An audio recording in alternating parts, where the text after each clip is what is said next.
오늘도 저와 여러분에게 하나님께서 예비하신 은혜가 넘치도록 임하시기를 주님의 이름으로 축복합니다. 하나님은 우리의 예배를 받으십니다. 이곳에 계십니다. 이 성전에 하나님 계셨던 것처럼 이곳에 우리의 눈에는 보이지 않지만 살아계신 하나님께서 우리를 지켜보고 계시다라는 그런 믿음으로 오늘 하나님께 집중하고 또 하나님의 은혜를 사모하시기를 바랍니다.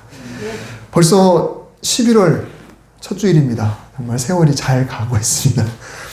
이제 올해가 2달밖에 남지 않았죠. 그리고 우리 성결교단의 법에서 이 교회 행정과 재정은 전년도 12월부터 그리고 올해 11월까지 이렇게 마치게 되죠. 그리고 나서 이제 12월 셋째 주에 사무총회를 하게 되어 있습니다. 그래서 이제 11월까지 정리하고 다음 해를 계획하고 저도 내년에 목회를 어떻게 할 것인가를 또 기도하면서 준비해야 되는 그런 기간이 이 11월입니다.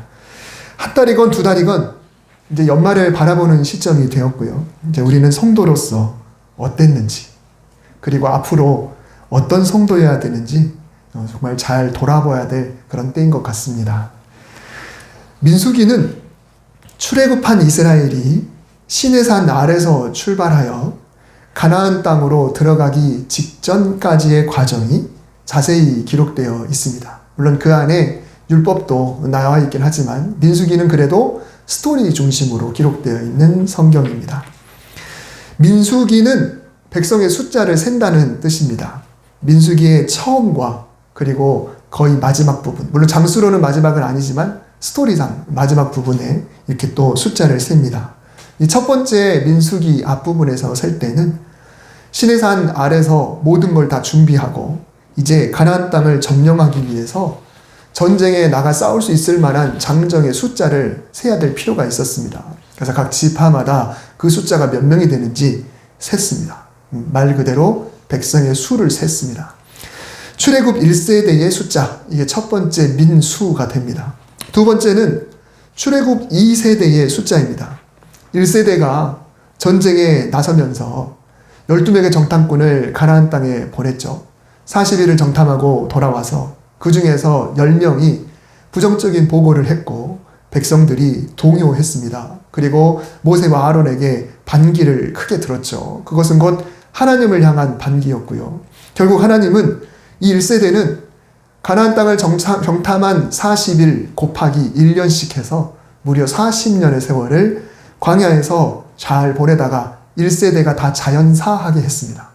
그냥 뭐 다른 걸로 쳐서 죽인 것이 아니라 40년 정도면 1세대는 다 죽을 거다라고 생각을 하셨던 거죠.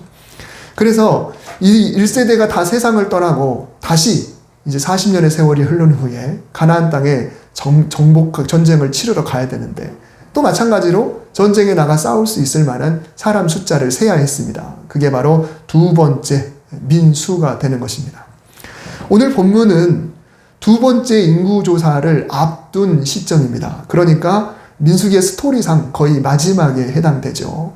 모든 광야의 모든 세월을 다 보내고 그리고 이제 가나안 땅에 들어가기 전에 요단강 동쪽을 향해서 전진하는 과정 속에서 일어난 사건입니다. 우리 지난번에 보여드렸던 지도를 다시 보여드리면 1세대들은 가나안 땅 남쪽에서부터 곧바로 육로를 따라서 그냥 올라가려고 했다고 한다면 2세대는 우회해서 가나안 땅 동쪽에서부터 요단강을 건너서 서쪽으로 바로 허리를 치고 들어가는 그런 방법을 선택을 했죠. 그래서 그 지역에 일단 이 요단강 건너편에 주둔하기 위해서 요단강 동쪽으로 쭉 올라가는 과정이 바로 오늘 본문의 말씀입니다. 이렇게 가다 보면 왼쪽에 사해가 있습니다. 여러분 보시기에 가운데 아래쪽에 약간 짙은색 파란색이 사해입니다. 약간 연한 이 하늘색 같은 것이 바로 요단강 물줄기인데 지난번에도 말씀드렸듯이 제가 임의로 좀 두껍게 그렸어요. 지도상 이렇게 넓은 강은 아닙니다. 실제 가보면. 그런데 이 사해 바로 오른쪽에 보면 브엘이라고 하는 곳이 있습니다. 그러니까 요단강 동쪽으로 아직 채 올라가기 전인데요. 계속해서 그쪽으로 올라가다가 브엘이라는 곳을 만났습니다. 이 브엘은 우물이라는 뜻을 갖고 있습니다. 본래 이 브엘이 이 지명은 아니었을 것 같아요. 하나님께서 여기서 물이 나오도록 해주셔서 민수기의 저자가 나중에 이것을 기록으로 남기면서 여기다가 아마 부엘이라고 지명을 붙였던 것 같아요. 여기가 우물이다, 이게 부엘이다. 여러분, 민수기의 저자는 모세라고 알려져 있지요. 그래서 모세가 기록한 그 글들을 모세의 오경이다라고 이렇게 이야기를 합니다. 그리고 오늘 본문도 바로 그때를 회상하면서 노래로 지은 그런 시입니다.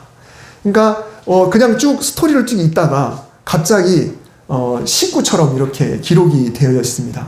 이스라엘 백성들이 부엘에 도착을 했는데요. 하필이면 그곳에 물이 떨어졌습니다.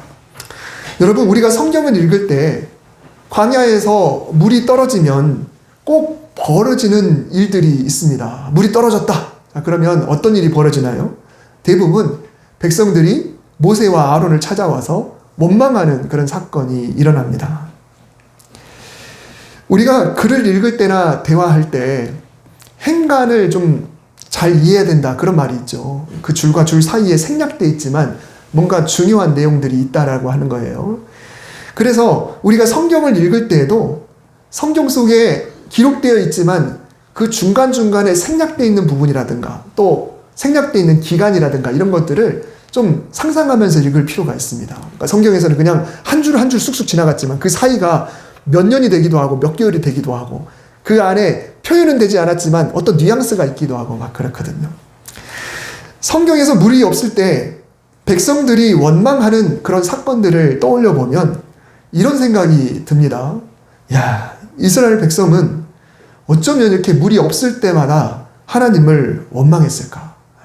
물이 없을 때 보면 꼭 하나님 원망하더라. 바보가 아니어서야 어떻게 똑같이 그럴 수가 있지? 왜 매번 물이 없을 때마다 모세 아론에게 찾아와서 항의하지? 어떻게 그때마다 이렇게 대들 수가 있지? 이렇게 생각할 수가 있습니다. 그러나 여러분, 이스라엘이 물 때문에 하나님을 원망했던 횟수가 몇 번이나 되나요? 크게는 3번이고 그 외에도 몇 번 자질구레하게 있긴 하지만 기억나는 사건은 크게 3가지입니다. 첫 번째는 홍해를 건너고 얼마 안 돼서 마라라고 하는 곳에 도착을 했지요. 거기에 하필이면 물이 있었어요. 근데 자기들이 물이 없어서 지금 목말라 죽겠는데 저기 보니까 물이 있다라고 했는데 어땠습니까? 그 물이 오염된 물이었죠. 그래서 마실 수가 없었습니다. 그래서 백성들이 모세에게 원망을 했었죠. 두 번째는 마라에서 이제 남남동쪽을 향해서 시내산을 향해 가다가 르비딤이라는 곳에 도착해서 천막을 쳤는데 그때 물이 없었습니다. 그래서 백성들이 모세를 또 찾아와서 강하게 항의를 했죠. 그때 하나님은 모세에게 지팡이로 바위를 내려쳐서 물을 내게 해 주셨습니다. 세 번째는 가데스라는 곳인데 여기서 모세와 아론에게 항의했고 하나님이 모세더러 이번에도 물을 내주라, 반석에게 명령을 해서 물을 내주라 라고 명령을 했는데 모세는 어떻게 했나요? 굉장히 화가 나가지고 반석을 내리치면서 굉장히 혈기를 부렸죠. 그래서 어찌됐건 물이 나왔습니다. 우리가 소위 그걸 보고 무리바 물 사건이라고 이야기를 합니다. 이 3번의 사건이 너무 극적이기도 하고 너무 강렬하기도 하니까 마치 이스라엘 백성들이 물이 없을 때마다 늘 하나님께 대드는 것 같은 그런 생각이 듭니다. 그런데 한번 생각해 보세요. 40년의 세월 중에 3번이라는 이야기거든요. 물론 조금 더 있긴 합니다만 아주 강력한 사건이 40년이라는 긴 세월 중에 고작 3번 정도가 이렇게 강하게 항의하던 그런 기록들입니다. 여러분, 이것을 좀 바꿔서 생각해 보면 조금 긍정적으로 보자면 그래도 좀 양호하다라는 생각이 들지 않나 싶습니다. 왜냐하면 우리 인생을 놓고 한번 생각해 보십시오. 저마다 살아온 인생은 다르지만 내가 과연 하나님께 강하게 항의했던 적이 과연 얼마나 있을까? 이런 걸 한번 생각해 보면 어떤 사람은 나는 그래도 그런 적 없는 것 같아요 일 수도 있지만 어떤 분들은 그때 내가 진짜 하나님께 대들었었지. 한 번. 그때 그 사건 있었을 때 진짜 하나님 너무너무 섭섭했어. 2번. 그때 그 사건 있었을 때 진짜 목사님한테 혼날 정도로 내가 얼마나 정말 하나님 앞에 대들고 신앙 멈추고 그랬는지 몰라. 3번. 아마 이렇게 따져보면 이스라엘 백성들 욕할 게 아닌가라는 생각이 듭니다. 여러분, 그냥 광야에서 이스라엘 백성들이 정말 물이 없을 때마다 하나님께 이렇게 대드렸을까요? 저는 그렇게 생각하지 않습니다. 40년은 굉장히 길어요. 광야이기 때문에 늘 물이 부족합니다. 그래서 그들은 풍족하게 물을 벌컥벌컥 마시고 막 그냥 물 쏟아내면서 샤워하지는 못해도 부족한 가운데 아마 살았을 것이고, 그때는 그래도 하나님을 원망하지 않고, 때로는 조금 부족하다고 불편하긴 해도 그래도 이것을 하나님의 은혜라고 여기며 살았던 세월이 훨씬 더 많았을 거라고 생각을 합니다. 그런데 이들이 적어도 이 정도로 항의했다, 이렇게까지 항의했다라고 한다면 진짜 그들의 인생에서 죽을 만큼 힘들었다라는 것을 반증을 하는 거예요. 우리도 그렇죠. 웬만해서는 우리가 하나님께 대들지 않습니다. 웬만해서는 목회자에게 막 따지고 들고 이렇게 잘 안 합니다. 근데 정말 심할 때, 정말 힘들 때는 이렇기도 하거든요. 보면은 이 세 번의 사건을 쭉 한번 읽어보면 물이 없어서 화가 나서 항의한 사람이 있고요. 그리고 항의하는 사람들 때문에 화가 난 사람도 있습니다. 모세와 아론이 그랬죠. 그런데 이 세 번의 사건에서만큼은 항의한 사람에게 화내시는 하나님은 없어요. 한번 여러분이 찾아서 읽어보세요. 그러면 모세는 화가 났어요. 그러나 하나님은 이상하게도 이 세 번의 사건에서는 화를 안 내셔요. 당연히 하나님께서 화내실 것 같은데 그렇지 않습니다. 오히려 세 번 모두 하나님께서는 어떻게 해야 먹을 물이 된다라고 방법만 알려주셨어요. 나뭇가지를 꺾어서 저 물에다가 던져 넣어라. 지팡이로 반석을 쳐라. 반석에게 명령해라. 물론 그 상황이 모세와 아론을 넘어서 하나님을 향한 원망이기도 한데, 그런데 하나님이 이 순간만큼은 진짜 이들이 정말 죽은 만큼 물이 없었나 보다.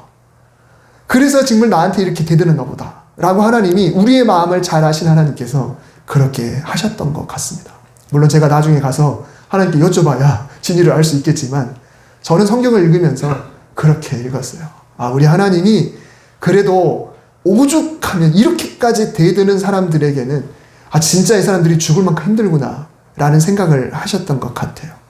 여러분, 우리가 살아가는데도 풍족하지 않은 영역들이 분명히 있습니다. 그래서 하나님을 원망하기도 하죠.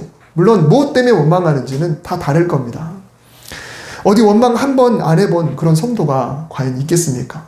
저라고 하나님을 원망 안 하고 그냥 늘 할렐루야, 늘 아멘 아멘 이러면서 지금 여기까지 왔겠습니까? 그래도 여러분, 우리는 어느 순간 다시 하나님의 은혜입니다 라고 감사하곤 합니다. 올해를 돌아봐도 지난 10개월 동안 그러다가 40년 중에 한 3번 정도 이렇게 하나님을 크게 원망했던 이스라엘처럼 우리도 어쩌다가 하나님께 크게 원망할 수 있습니다. 어쩌면 물이 없을 때마다 그렇게 하나님 원망해? 아니요. 아마 백성들도 그 3번은 정말로 죽을 지경이었던 것 같아요. 정말 죽기 직전. 단 한 방울의 물이라도 여기 혀에 닿지 않으면 이제는 죽을 것 같은 그런 상황이 되었겠죠. 그래서 그렇게 아마 따지고 들었을 겁니다. 근데 여러분, 우리가 기억할 것은 하나님은 백성에게 화내지 않으셨다는 거예요. 그 순간 하나님이 화내지 않으셨다는 것. 오히려 세 번째 가데스에서는 모세와 아론이 백성에게 화내니까 오히려 그것을 너무너무 괘씸하게 여기셨잖아요. 내가 화내지 않는데 왜 너네는 그렇게 화를 내서, 너는 왜 하나님에게, 백성들에게 공포 분위기를 조성하고, 백성들을 너를 보면서 내가 어떤 마음인지를 알게 될 텐데 너희가 이렇게 화내는 모습, 혈기를 부리게 되면 백성들에게 내가 선뜻 물을 주려고 하는 나는 도대체 어떻게 되는 거지? 백성들에게 나의 거룩함은 어떻게 되는 거니? 라고 하나님께서 모세를 책망하시면서 이 일 때문에 결국은 모세와 아론의 가나안 입성을 하나님이 거절하시게 된 것이죠. 여러분, 하나님은 저와 여러분을 너무너무 사랑하십니다. 우리가 꼭 필요한 것을 구할 때, 그리고 하나님께서 인정하실 만한 것들을 우리가 간절히 구할 때, 또 우리가 정말 죽을 만큼 힘들 때 하나님은, 우리 하나님이 어떤 하나님이신데요? 우리가 믿는 하나님은 사랑의 하나님이시지 않습니까? 그 하나님께서 하나님에 대한 우리의 정말 애절한 그 부르짖음에 대해서 책망이 아니라, 그리고 감싸 안으심으로, 그리고 어떻게 내가 해줄까? 어떻게 해야 물을 내줄까라고 고민하시는 것처럼 우리에게 그런 놀라운 허락으로 응답해 주시기를 주님의 이름으로 축복합니다. 오늘 이제 본문으로 돌아와 봅니다. 부엘에서 하나님은 모세에게 명령하셨습니다. 그리고 물을 얻을 방법을 알려주셨어요. 전혀 똑같습니다. 물이 없는데 하나님은 이번에 어떻게 하면 물을 얻을 수 있는지 방법을 알려주시는데 우선 백성을 다 모이게 했습니다. 그리고 그들에게 이번에는 좀 전혀 다른, 어떻게 보면 좀 생뚱맞은 그런 방법을 하나님이 제시해 주셨어요. 그게 뭐냐면 노래를 부르라는 겁니다. 그리고 노래 가사까지 지정해 주셨어요. 가사를 주시고 너네 이렇게 노래 불러. 뭡니까? 우물물아 솟아나라. 너희는 그것을 노래하라. 그렇게 노래를 부르면 하나님이 물을 주시겠다라고 말씀하셨어요. 어렸을 때 우리가 불렀던 복음성가 중에 이 가사가 담긴 복음성가가 있었죠. 생수의 강이 내게서 흐르네. 이게 사실은 신약 성경에 나오는 그 예수님의 스토리하고 이거를 좀 이렇게 좀 섞어 놓은 거예요. 좀 연관성이 없는데 이렇게 좀 섞어놔서 이때 하나님이 그렇게 하신 게 우리의 생명의 물을 주시는 예수님을 예표하는 거다. 이렇게 이야기를 하곤 하는데 모르겠습니다. 하여튼 이 찬양에 생수의 강이 내게서 흐르네, 뭐 저는 자 걷고 눈먼 자 보겠네, 옥문 열고 갇힌 자, 뭐 이런 가사 있잖아요. 이 가사의 후렴에 우물물아 솟아나라, 솟아나라 넘치도록 이런 가사가 있어요. 기억이 나시는 분들은 흥얼흥얼 하시겠죠. 저는 어렸을 때 이 찬양을 부르면서 그냥 그런가 보다 하고 불렀어요. 도대체 이 가사가 어디서 나온 건지, 어디서 나온 건지, 그리고 또 왜 이런 가사를 우리가 부르는지 잘 몰랐어요. 근데 보니까 여기에 있죠. 이 부엘에서 하나님이 명령을 내리신 겁니다. 하나님께서는 백성을 모으게 하시고 그저 물을 주시겠다고 말씀하셨습니다. 자, 그러면 백성은 무엇을 해야 할까요? 하나님께서 어떻게 물을 주시는지 노래하면서 보면 돼요. 자, 여러분, 이게 우리나라에 하는 말이 있죠. 구시려 먹고 떡이나 먹으면 된다. 어떻게 하는지 그냥 노래 부르면서 그냥 보고 있으면 돼요. 우물물아 솟아나라 노래 부르면 어떻게 물이 솟아나는지 그냥 보면 됩니다. 모세와 아론이 반석을 쳐서 물을 냈던 사건도 얼마 되지 않았거든요. 그러니 이번에도 하나님이 어떻게 하시는지 그냥 지켜볼 수도 있습니다. 자, 그런데 이번에는 뭔가가 달랐죠. 하나님이 부르라는 노래를 소위 노동요로 삼았습니다. 다시 말하면 이 노래를 부르면서 이들이 일을 하기 시작한 거예요. 백성들이 팔을 걷어붙이고 일을 시작하죠. 이 우물은 지휘관들이 팠고 백성의 기인들이 규와 지팡이로 판 것이었다. 여기서 지휘관들은 일반 백성이 아니죠. 우리가 알고 있는 50부장, 100부장, 막 1000부장 이런 사람들. 그러니까 오늘날 군대로 치면은 대대장, 뭐 연대장, 중대장, 사단장 이런 사람들이 부하들 시키지 않고 자기들이 팔을 걷어붙이고 우물을 파러 지금 나선 거예요.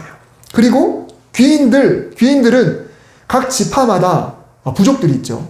르우벤 지파면 르우벤 지파 하나가 아니라 그 안에도 형제들 간에 족보가 쫙 내려올 거 아니에요. 그러면 각 가문의 리더급 되는 그런 사람들이 자기들의 그런 통솔을 상징하는 규, 옛날 성경에는 홀이라고 그러죠. 지팡이. 그들의 어떤 그 리더십을 상징하는 지팡이를 들고 다 모여드는 거예요. 각 지파의 각 족속들의 리더들이 다 모여들어서 그 당시에는 땅을 팔 만한 그런 무슨 도구가 있습니까? 철기가 있습니까? 청동기가 있습니까? 그 지팡이로, 그 소중한 지팡이로 그 땅을 파기 시작한 거예요. 하나님은 그저 우물물아 솟아나라 노래 부르라고 명령만 하셨을 뿐이에요. 그렇게 노래 부르면서 너네가 파 이렇게 말씀하신 적 없습니다. 그런데 이 리더들이, 지휘관들이, 귀인들이 마치 추임새를 넣듯이 서로에게 힘을 실어주듯이 함께 노래 부르면서 직접 일을 하기 시작했습니다. 여러분, 우리가 뭔가가 필요할 때 하나님께 기도하죠. 그리고 기도를 담은 찬양을 부르기도 합니다. 찬양을 곡조 있는 기도라 이렇게 이야기를 하죠. 하나님께 감사하는 기도, 그게 찬양으로 담기기도 하고 또 하나님의 사랑을 찬양하면서 그 사랑에 호소하고 그 사랑을 높이는 그런 기도, 그리고 그런 찬양을 부르기도 합니다. 하나님의 도우심을 구하는 기도, 그리고 찬양. 죄의 용서를 구하는 기도, 그리고 찬양. 하나님께 뭔가를 기도해요. 기도하다가 찬양하다. 저희 어머님도 그러셨어요. 저희 어머님 좀 노래를 잘 못하셨는데, 제가 어렸을 때보다도. 근데 기도하시다가 혼자 찬송 부르시고 그러시더라고요. 여러분, 우리에게 필요가 간절할수록 우리는 하나님께 더 기도하고 더 찬양하고 더 하나님께 맡길 수밖에 없습니다. 자, 그런데 여러분, 하나님께 맡겨드린다는 것이 내가 아무것도 하지 않아도 된다라는 것을 의미하지는 않습니다. 하나님은 전능하세요. 굳이 사람의 도움이 없이도 얼마든지 하실 수 있습니다. 지금 이 땅을 살아가는 모든 인구가 다 하나님의 일을 도와도 하나님의 능력에 정말 전혀 미치지가 않습니다. 하나님의 능력은 무한하시기 때문에 그렇죠. 그런데 하나님은 때로 우리에게 함께 하자고 말씀하세요. 함께 하자. 우리 같이 하자.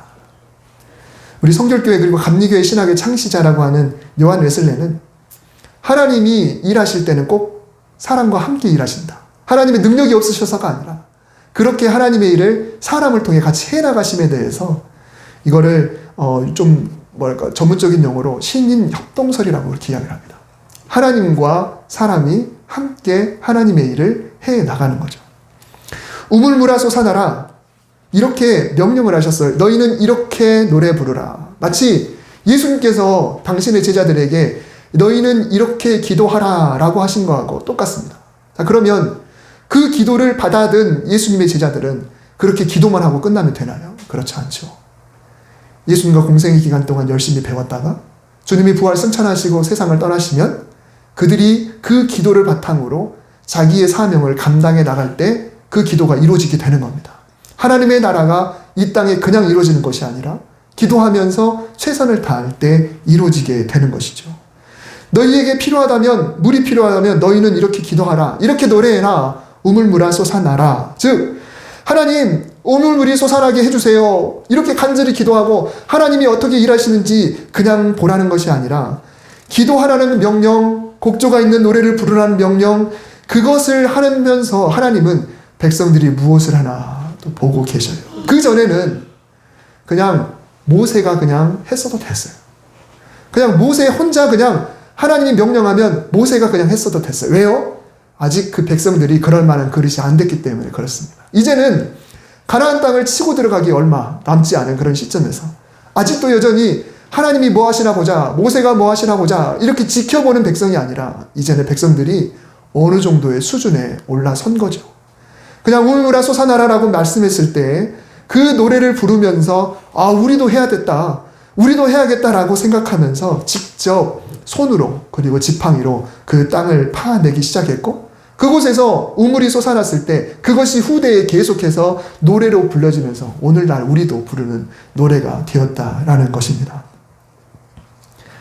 여러분, 내가 기도했으니 하나님 알아서 하시겠지요 라고 하면서 아무것도 하지 않는다면 이것은 믿음으로 포장된 방관에 지나지 않습니다. 내가 기도했으니 하나님 알아서 하시겠지요. 믿음이잖아요. 내가 기도했으니 하나님 하시겠지요. 그러나 아무것도 하지 않으면 거듭 말씀드리건대 믿음으로 포장된 방관이 될 수가 있습니다. 나는 기도하는 사람이야. 나는 찬양하는 사람이야. 나는 하나님께 맡겼어. 라고 하고 그냥 앉아있다 라고 하는 것입니다. 오늘 말씀의 서두에 지난 10개월을 돌아보자 라는 말씀을 드렸습니다. 올해도 우리는 성도로 살아왔습니다. 성도는 당연히 기도하는 사람이고 이곳에 있는 우리 모두 중에 기도하는 사람은 아무도 없을 것입니다. 기도하지 않고 오늘에 이른 사람은 없을 것입니다. 그러나 내가 기도했다라는 것 때문에 내 믿음은 건강하다라고 꼭 그렇게 말할 수만은 없습니다. 왜냐하면 기도하는 만큼 내가 무언가를 같이 해왔어야 하기 때문에 그렇습니다. 올해 움직여야 믿음, 소망, 사랑입니다 라는 표로 한 해를 시작했습니다. 왼쪽에도 있고 저도 화면에 또 준비를 했고 1월에 총 4번에 걸쳐서 제가 이 주제를 놓고 설교했죠. 처음에는 표 자체를 놓고 했고, 그 다음 주는 움직여야 믿음입니다. 그 다음 움직여야 소망입니다. 그 다음 움직여야 사랑입니다. 라는 표로 1월 한 달을 말씀을 나눴습니다. 유튜브에 올라와 있으니까 이 시점에서 다시 보시면 좋겠습니다. 올해가 끝나면 올해 설교는 다 내릴 거고, 또 다시 유튜브에 제가 좀 닫아놨어요. 이전 설교들을 좀 닫아놨는데, 하여튼 한 번씩 보시면 좀 유익하지 않을까라는 생각이 듭니다. 여러분, 저마다 정도는 다르지만 움직여야 믿음이구나, 소망이구나, 사랑이구나 라고 하면서 마음에 담고 어떻게든 움직여보려고 나름대로 노력들을 하면서 사셨을 것입니다. 이런 믿음과 소망과 사랑은 사실 극히 개인적이고 극히 또 보이지 않는 내면의 문제이기 때문에 이것이 누군가를 위해서 정말 우물을 파는 일이 될 수도 있고, 그냥 바라만 보고 있을 수도 있습니다. 그냥 노래만 부르고 그냥 있을 수도 있어요. 우리가 기도하고 기도를 했다면 그만큼 하나님 안에서 그 기도를 이루기 위한 수고가 있었기를 바랍니다. 우리 교회도 주여 부흥케 하여 주시옵소서라고 하고 그냥 기도만 하고 가만히 있으면 이게 아름다운 기도가 아니죠. 그냥 아무것도 안 하고 주님 우리 교회에 사람을 보내주세요 라고 하고 아무것도 안 하면 이거는 기도의 의미가 없지요. 기도했다면 그 기도를 위해서 내가 팔을 걷어붙이고 열심히 노력하는 거예요. 그렇게 하고 누군가가 내가 기도한 것들이 이루어졌을 때 내가 열심히 일했더니 이렇게 됐구나 가 아니라 열심히 일하고 나서도 모든 영광은 하나님께. 하나님이 나에게 순종하게 하셨군요. 하나님이 나에게 일하게 하셨습니다. 그래서 하나님이 부족한 저를 사용해 주셔서 이 일을 이루는데 조금이나마 하나님을 돕게 해주신 너무너무 감사를 드립니다. 여러분, 앞으로도 그런 수고가 있기를 바랍니다. 기도하고 앉아있는 것이 아니라 기도하고 수고하고, 기도하고 그냥 노래 부르고 하나님이 어떻게 하시는가 보는 것이 아니라 기도하고 노래 부르면서 내가 할 게 뭐가 있을까? 내가 하나님을 위해서 무엇을 할 수 있을까라는 걸 생각하면서 내가 최선을 다하는 삶. 그렇게 할 때 이 우물물이 솟아나는 그 모습을 보면서 그냥 하나님이 물을 내주신 것도 할렐루야 감사하지만 내가 그때 수고하고 헌신해서 우물물이 나오게 되면 그 감사는 훨씬 더 커지게 되는 것이죠. 하나님이 어떻게 나를 통해 일하셨는지, 내가 수고했기 때문에 그 은혜는 훨씬 더 나에게 크게 와닿게 되는 것입니다. 사람은 그렇습니다. 공짜의 그 감격은 그리 오래가지 않아요. 그러나 내가 수고하고 뭔가를 얻었을 때 그 감격은 오래가는 것입니다. 여러분, 이제 올해도 2달밖에 남지 않았는데 이 2달 동안 올해 표고를 기억하고 나는 과연 얼마나 그동안 움직였을까? 앞으로 나의 움직임을 통해 내 믿음과 소망과 사랑이 구체적으로 밖으로 드러나서 하나님이 나를 통해 일하셔서 우리 삶 여기저기서 우물이 솟아나는 놀라운 역사가 있기를 주님의 이름으로 축복합니다. 하나님, 우리 인생에도 물이 없어 하나님을 원망할 때가 참 있었음을 고백합니다. 그러나 하나님은 우리를 아시기에 때로는 우리를 책망하기도 하고 꾸짖기도 하고 때로는 다독이기도 하지만 그래도 어찌됐건 하나님은 사랑이시기에 우리에게 좋은 것 주시기 위해 애쓰는 분이심을 우리가 믿습니다. 하나님, 우리 삶에 우물물이 솟아나기를 소망합니다. 삶의 구석구석에, 삶의 영역에 우물물이 터져나오길 원합니다. 하나님, 우리 교회에도 우물물이 터져나오길 원합니다. 그냥 우물물이 솟아나게 하시옵소서. 우물물이 솟아날지어다 그냥 노래만 부르고 가만히 앉아있는 것이 아니라 팔을 걷어붙이고 때로는 나에게 너무 소중한 지팡이라도 희생하면서 하나님의 사명을 감당하고자 최선을 다하는 그런 남은 2달이 되도록 주여 우리의 마음을 만져주시옵소서. 예수님의 이름으로 기도드립니다. 아멘.